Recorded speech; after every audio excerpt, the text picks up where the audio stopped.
Nous devons ensemble avoir conscience que nul autre que nous-mêmes ne viendra sauver notre nation et que cela exige de chacun de nous une mobilisation tous azimuts.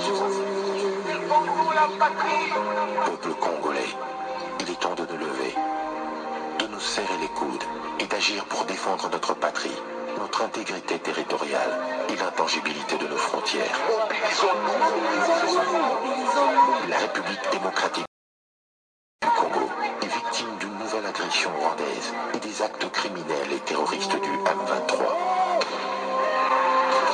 Ils ont juré Batela Ekolo, Bindele Koyate.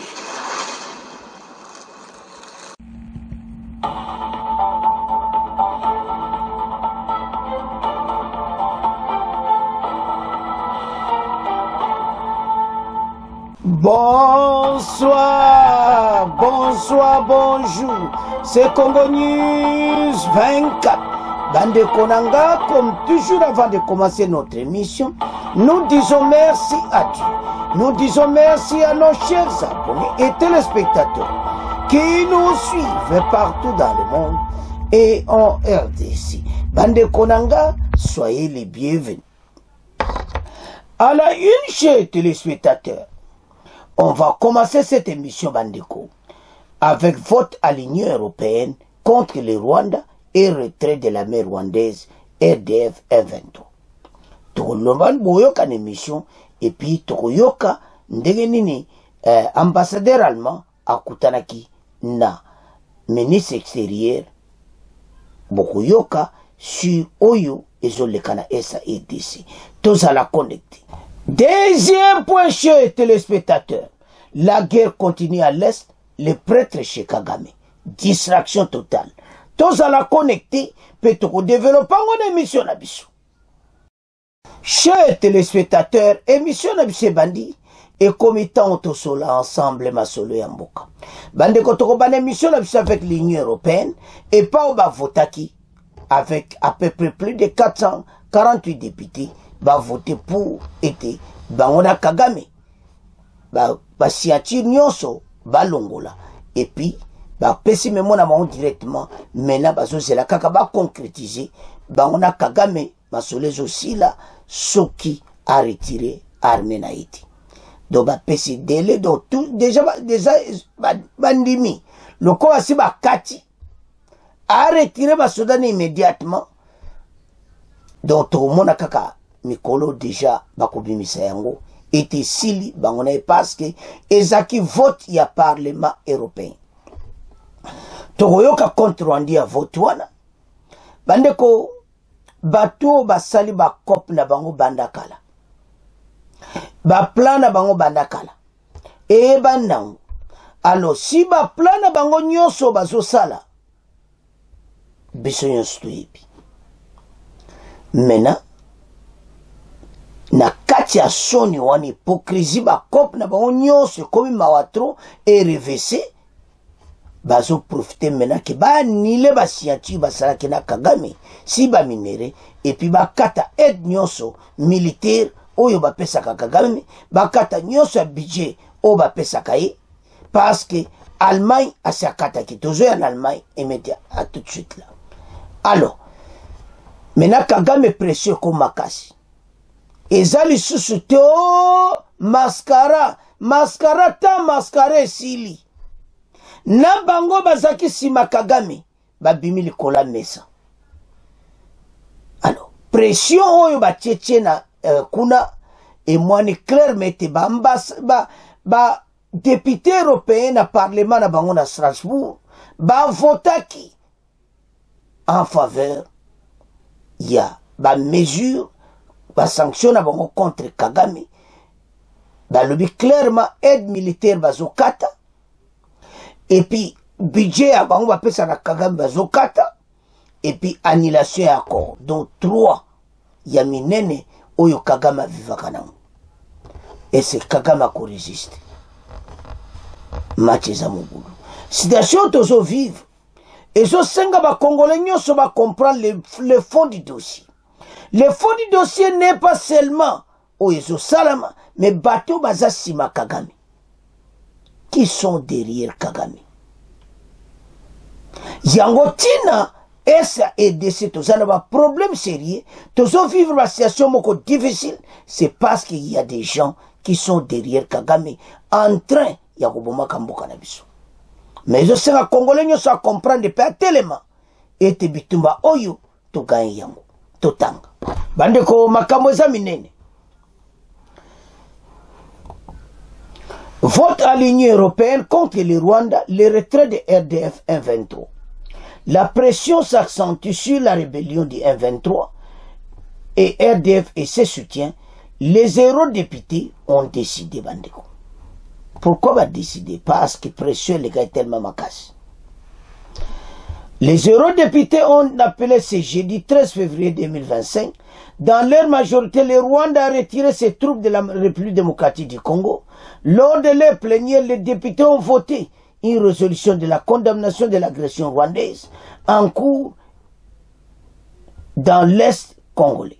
La résolution a été adoptée par 4443 voix pour 4 contre. Ce n'est qu'une résolution. Maintenant, elle doit être suivie d'actes concrets pris par la Commission européenne. Ce n'est pas évident, a déclaré le député français de la droite Thierry Mirani. Les élus veulent voir la Commission européenne jouer pleinement son rôle dans cette affaire. Pour ce faire, ils ont appelé à suspendre immédiatement les mémorandums d'attente signés entre l'Union européenne et le Rwanda sur les matières premières. 1. 2. Le Parlement regrette que l'Union européenne n'a pas pris de mesures appropriées pour résoudre la crise et faire pression sur le Rwanda qu'il cesse de soutenir le M23. Il appelle la Commission européenne et le Conseil de suspendre immédiatement les mémorandums d'entente sur les chaînes de valeur de matières premières durables avec le Rwanda. Ba matière on peut en Rwanda. Jusqu'à ce que ces pays cessent toute ingérence en RDC, y compris l'exportation des minéraux extraits des zones contrôlées par les M23. Mais Banda Kalawana, bonjour, décision de Kakalelo. Alors, Batou Yobasiba Lembisi Bissou. Les députés demandent également à la Commission, aux États membres de l'Union européenne et aux institutions financières internationales de geler l'aide budgétaire directe au Rwanda jusqu'à ce qu'ils permettent l'accès humanitaire dans la zone de crise et rompre tous ces liens avec le M23. La Commission et les pays de l'Union européenne devraient également cesser leur assistance militaire et sécuritaire aux forces armées rwandaises pour éviter de contribuer directement ou indirectement à des opérations militaires abusives dans l'Est de la RDC. Le Rwanda est accusé par Kinshasa et plusieurs rapports d'organisations internationales. Les groupes armés actifs dans le Nord Kivu qui Kigali demande des accusations. La réaction de la Commission européenne est toujours attendue. Donc, Botala, la situation d'Ingeza. Donc, citation bateau, il faut tellement besoin de ce qu'on a bango. Vote Salamaki na Parlement Strasbourg. Et maintenant, ambassadeur, il y a Allemagne, aïko clarifié, aïko kuda, il y a un ministre, Julien Paluku, il y a extérieur, baloubi, sur, ba minéré, n'andeni ba décision jouée, l'Union européenne. Tout l'ambassadeur, extrait Oyo, bon, to continue ma sou. Les taux se resserrent de plus en plus autour du Rwanda.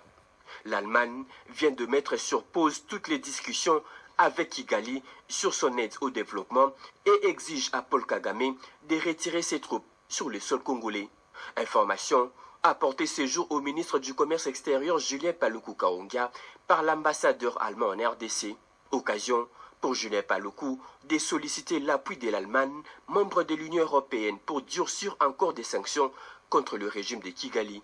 Une demande bien accueillie par ces diplomates allemands et a promis une réaction rapide de la part de Berlin. On a parlé de la situation actuelle sur l'invasion de Rwanda À l'est du Congo, la chute de Goma, qu'est-ce qu'on attend de nous? On soutient tous les efforts, comme les décisions de DAR du week-end dernier avec le processus de Luanda et Nairobi. Outre le sujet sécuritaire, les deux personnalités ont aussi parlé de l'économie et commerce. Dans ces échanges, ils ont promis de mettre en place dans un bref délai une commission d'experts congolais et allemands pour identifier les opportunités en prélude de la signature prochaine d'un accord commercial entre les RDC et l'Allemagne. Ces instants de discussion ont été aussi mis à profit par cet ambassadeur d'épuiser plus d'expérience auprès de Julien Paluku comme ancien gouverneur du Nord Kivu pendant 12 ans et expert en résolution des conflits dans la région des Grands Lacs. Bandeko tolandi biso nyonso ambassadeur allemand abi bakataki ba aide nyonso epa Kagame bango basi bakataki tout etikala ya yemo Union européenne parce entre état Allemagne déjà si alongolaki mbongo ne nyonso o apesaka Kagame wana basi bakataki bakuyokana Kagame ka mokolo ye aretire basoda nyonso na RDC et puis wana baku donc c'est sous ma décision, sous ma idée ou pas. Pour le moment, Allemagne a s'est annulé en Bolandi wana. Et maintenant, tu as pression dans les pays européens maintenant. Et tu on peut pas ça là, ndenge y Allemagne a sali. Et tu bon ba pesa Kagame balongola. D'abord, soutien militaire et zapena yangonde zoboma. Bandeko, ezo salamawa. Alors, tantôt talabiloko abui, bozo mona teki. Et ça m'a tout. Mais maintenant, il est temps de se tellement ensemble. Tout bengana cet ennemi, oyo, azo menacé, mboka na biso. Parce que maintenant, les Européens, ils ont des limites maintenant. Parce que bazako coopérer naï. Pression tellement le kitro, ba ina be mesure à makasi. Aide militaire bakata. Mbongo nyonso basangane parce que aide militaire ya onde ba bombo azo ko boma biso. Des millions de dollars. Soit disant ka na Mozambique. Talabande ko bateau ba faire souffrir biso na ndenga mukiti. Si autant yonde ko zo tale mission tale babilo kabu. Lelo bazo ko loba na biso ke ba annulé yango. Na ko féliciter ko Allemagne a salimbala moko. Et puis a sali concrètement annulé na Kagame. Bo bango bazo zelani. Bo batikali. Yemoko centre Union européenne bazo zelani. Ba ekolo bango lelo parce que ba député ba tombo ki mabe na kati ya parlement européen zaki akoinda. Ba député ba voté. Bo yebete 448 pour, kaka 4 va voter contre et 58 va s'abstenir. Donc on comprend que la majorité va voter qui était armée rwandaise a quitté le sol congolais. Alors, la députée européenne m'a quel est les acquis au Sagardi la catastrophe. Voilà, il fallait Kakandenguana. Maintenant, Kagame a un problème. Il faut retirer Batunaï. Ces pays, comme vous voyez, le Rwanda, Aviva Kanama, Monga européen. Bazo Pesaï, Aviva Kanamo. Yemo a quoi, le Mogote. Voilà la situation toujours parcourue. Bandeko makambo zamine. Alors, maintenant, ba Congolais va décider et te malam kutu.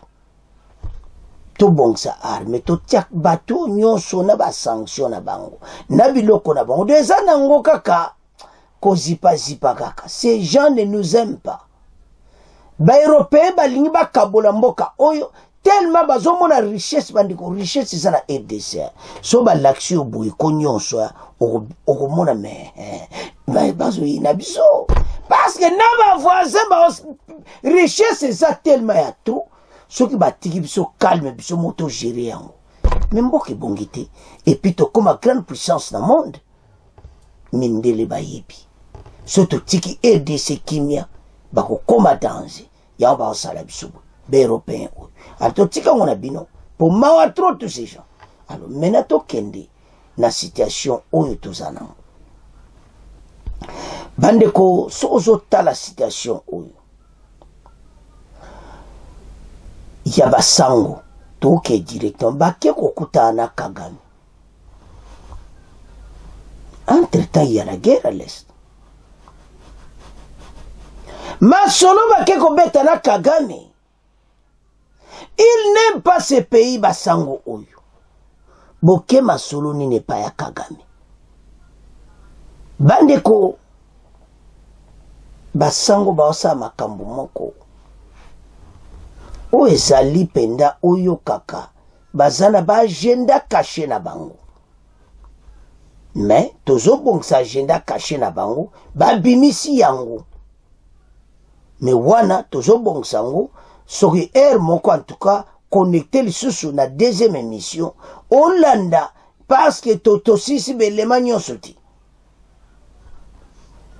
En tout cas kolala te so sisi émission oyo sala to zela oyo ka ba agenda caché basango. Mais kuna toujours ya na pona na émission ya mibali. Alors, maintenant citation toza nango pa basango bake kokuta na Kagame. Bato baza bato mabe. Il n'aime pas ce pays.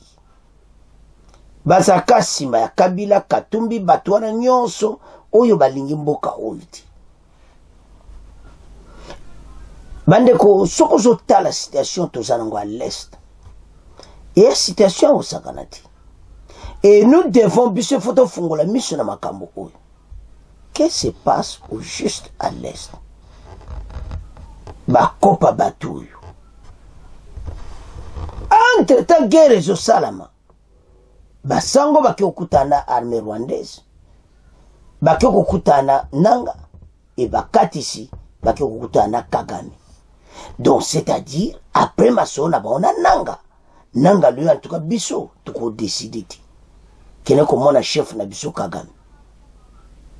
C'est clair. Ba di bangwana bakati bakeki gali. Donc totala ba biloko aboyi. Boso mona te. Basango baza ba traître. D'abord balinga chef de l'état président Félix T. Balingi gouvernement ou te bango balingi gouvernement ou ya kaloza on pesa mbongo wa sobela wala. Les pays okufa. Tozo récupérer mboka. Basango bolingiti. Totanga basango pe boyoka oizole. Après tokoya na la guerre, metolo banani ya basango baki okutana Kagame. Batu nyonso bapesi ba lettre pa fachi. Bayebisi président de la République et ayoka batu yuti. Et comme tato bunda. To meka ba kop na ba groupe armé simba na ngoti. O ezaka ka tato sala bitumba to rekto bunda pona mboka. To ko récupérer mboka. To somba ba arma makasi. Parce que on nyonso bazolo bana par la guerre nde toko gagner bitumba oyo. Kagame n'écoute que les armes. Bakopo basango bazako sala batu nyonso baza contre yango. Alors, tolanda extrait oyo. Ndenge batu nyonso baboyi démarche ya basango bongo après toke na guerre ou ezotoka na Sud Kivu, na Nord Kivu. Sont notamment le mouvement politique Le Centre, le parti politique Les Républicains Chrétiens, LRC en sigle, et l'Observatoire des dépenses publiques, ODEP. Les réactions des uns et des autres dans ce condensé de Grace Hamzati. Dans sa déclaration, l'UDPS Tshisekedi rappelle que le M23 AFC, en tant que groupe armé, peut être intégré au processus de Nairobi, à l'instar d'autres groupes armés congolais, mais qu'il ne saurait y avoir des négociations directes entre le gouvernement et cette rébellion soutenue par le Rwanda. Tout en prônant la cohésion nationale, le parti au pouvoir rejette toute initiative visant à organiser un dialogue politique en dehors des cadres institutionnels existants. Ces partis politiques dénoncent par ailleurs l'attitude de certains acteurs religieux qui l'accusent d'adopter une posture hostile aux institutions de la République. Insistant sur le caractère laïque de l'État congolais, l'UDPS estime que l'Église ne devrait pas s'immiscer dans les initiatives politiques qui relèvent des prérogatives des autorités légalement établies. Convaincu de l'issue favorable de la situation actuelle, l'UDPS réaffirme sa confiance à la capacité de la RDC à préserver son intégrité territoriale et à triompher de cette guerre, peut-on lire dans la déclaration. Pour sa part, dans une lettre ouverte adressée à ces deux églises, Germain Kambinga, président national du mouvement politique Le Centre, qui rejette aussi cette démarche, estime qu'il faut plutôt organiser la défense nationale au lieu de négocier avec l'ennemi qui est le M23. De son côté, le parti politique Les Républicains Chrétiens, LRC, a aussi adressé une lettre ouverte au chef de l'État pour le rejet d'un dialogue. Selon ce parti politique, l'histoire a prouvé que les accords avec les groupes armés n'apportent que fragilité et désintégration. Chaque accord avec une rébellion a engendré d'autres rébellions, prouvant que le langage de la guerre est devenu le seul moyen d'obtenir des concessions de l'État, écrit LRC à Félix Tshisekedi, à qui la formation politique demande de décider en âme et conscience. Dans la foulée, l'Observatoire des dépenses publiques ODEP indique dans un communiqué qu'aucun dialogue ne se tiendra en RDC avec le président du Rwanda et ses supplétifs. Le professeur Florimon Muteba, le président du conseil d'administration de cette organisation de la société civile, lance un appel à la résistance patriotique, à un sursaut national et à une alliance stratégique entre la société civile et le peuple en révolte, tant en RDC qu'à travers la diaspora. En dépit de toutes ces réactions, les deux confessions religieuses poursuivent leur démarche. Ce mercredi, elles ont rencontré à Goma le coordonnateur de l'Alliance Fleuve Congo AFC, Corneille Nangaa, et d'autres dirigeants du groupe rebelle M23. Et justement, après la rencontre à Goma entre la délégation composée des membres de la conférence épiscopale nationale du Congo-Senko et l'église du Christ au Congo, ECC, et le coordonnateur de l'Alliance Fleuve Congo FC, Fleuve Congo, voilà, je voulais dire FC de Corneille Nangaa et d'autres dirigeants du groupe rebelle M23, Monseigneur Donatien Cholet, secrétaire général de la Senko, appelle ceux qui s'opposent à leur démarche au calme et à comprendre que leur initiative ne vise que la paix. On l'écoute au micro de Grace Amzati. À ceux qui ne comprennent pas encore la dynamique de la CNCC, qui sachent qu'ils ont affaire aux pasteurs qui aiment ce pays, aux pasteurs qui s'engagent pour la paix et qui sont ici à Goma dans une mission strictement pastorale, également qui a des acquaintances politiques sur le plan sécuritaire. Et nous sommes là pour défendre la cause du peuple congolais qui a besoin de la paix durable pour bien vivre et aussi bien vivre avec les autres. C'était là, Monseigneur Donatien Cholet. Bandeko Bolandi, balobi bako, ba dialogue na ba groupe armé, eza solution lisusu te, eza na limite na mboka na biso. Parce que tant bodo on négocier na bango, ba mosusu bakobima kaka. Et qu'on continue pour la liberté, on silisa makambo oyo to bunda. Oyo ki ba lettre ba komile pa mokonza mboka. Ba MC Fachi to bunda kaka. Il n'y a plus de choix. Banda makambo ye banda. Donc il n'y a rien. Alors, tantôt t'as la babiloko. Bonsommons na teke situation est grave. Ba Congolais botele mapona mboka. Ba sango ba sa double jet de 2 poids 2 mesures.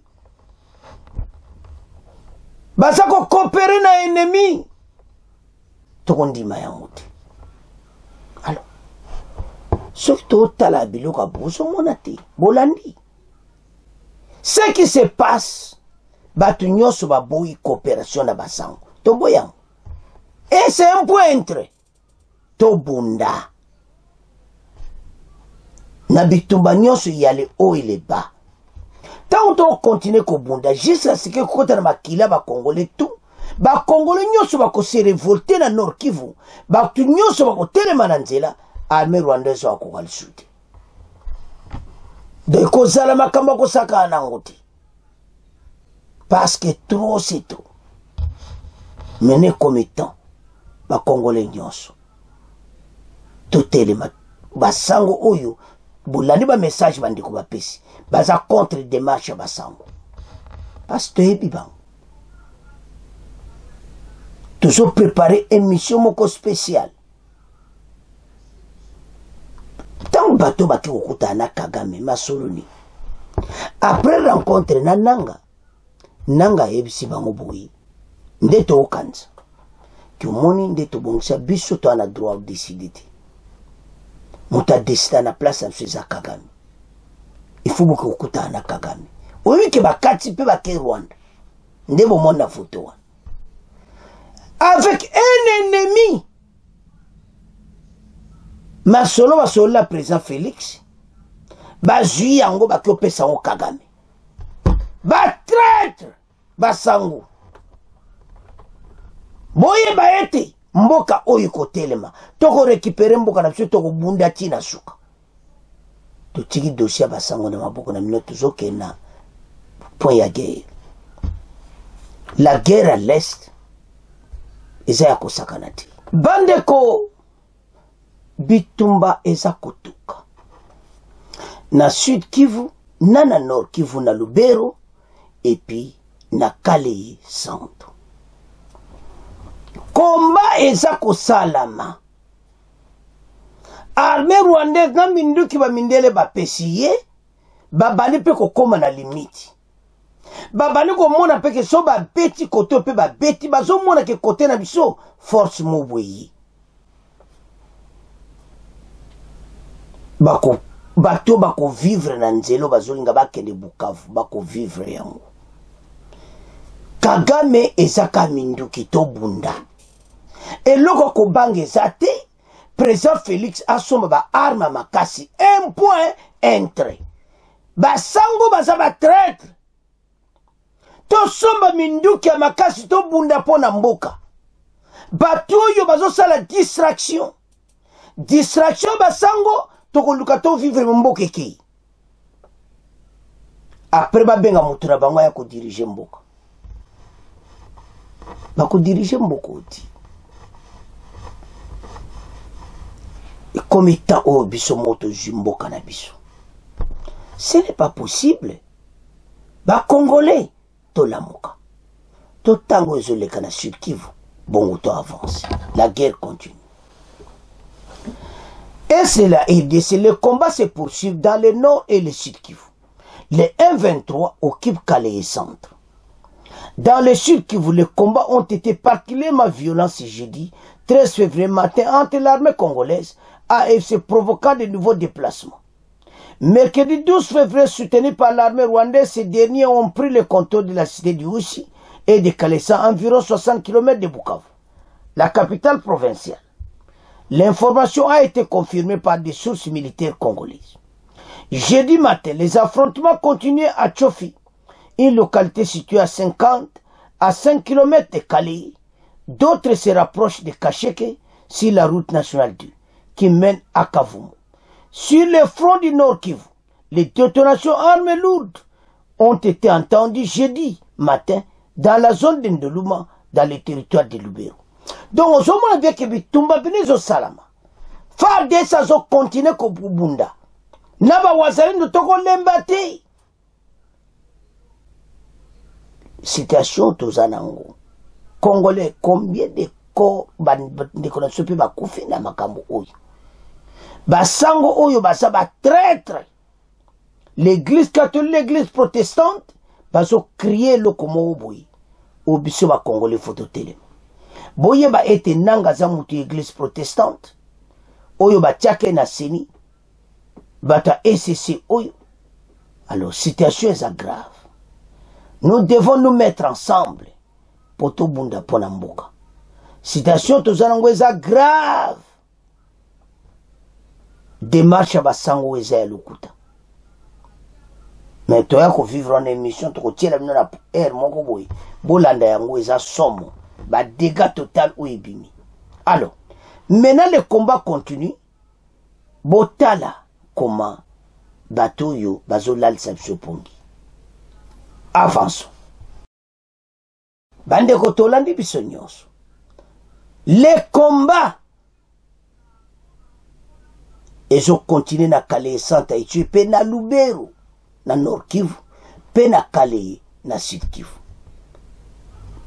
Ba armée rwandaise na ba supplétif ne nyonso baza mena na Kalei Centre. Tanto tala biloko aboui. Et c'est sous-temps ba président Félix balala pongité. Et c'est tout-temps forces armées balala te. Et comme tato kene kobimisa mbongo. Koyoka na ba chino. To somba bombo a minene ba bomba makas. Donc tozana chouati.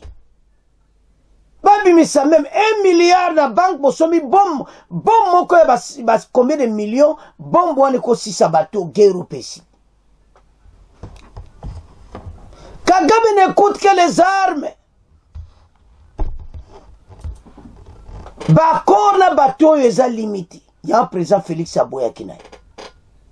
Tosala sala bakor makambo ekozonga kaka. Eya question ya kolonga bato na bitumba po bengana bango et puis biso to récupérer mboka. Soki tosali yango te eza mawe. Comme totelema président ki ko coopérer na nazoyeba te entourage à président de la République o bazolanda émission. Boluka bosomba ba arme o Kagame azanango. Patango zobuka bombozo monate. O ba européen ba pesi to somba yango. Russie akoboya kotekela biso te na Chine. Wana sombe ngo pa ba français na ba américain bato na nyonso. Bato balingi biso te. Eza sutante ya ba masolo Kagame ba koro nyonso eza zéro. Ba sanction ba pesa ya zolo ba clairement. Que va pesa ba sanction ou dans les Canadiens en Afrique. Peut-être vous connaissez, peut-être vous ne connaissez pas. Allez qui na Jeune Afrique, à lui ba sanction ba pesa na bango. Tant qu'il y a zoluka, mboka neza a protéger. Mboka neza a protéger. Talbandeko.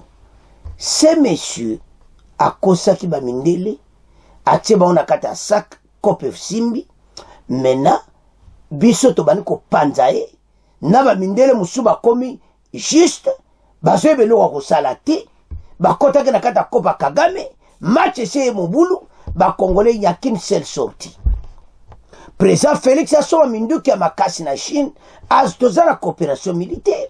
Ba Chinois va le clairement, et te toko supporter. Mais bosomba, nazo yebati. Arma zana besoin ba bombo na makasi, soto tiniga moko kaka, bato atu balali. Tala, nde bato ba osakana biso. On ne peut plus être milliers. Et comme tant que biso to tellement ensemble. Derrière cela. Mais la sepele bande ko botangina ba yebisi basango wana.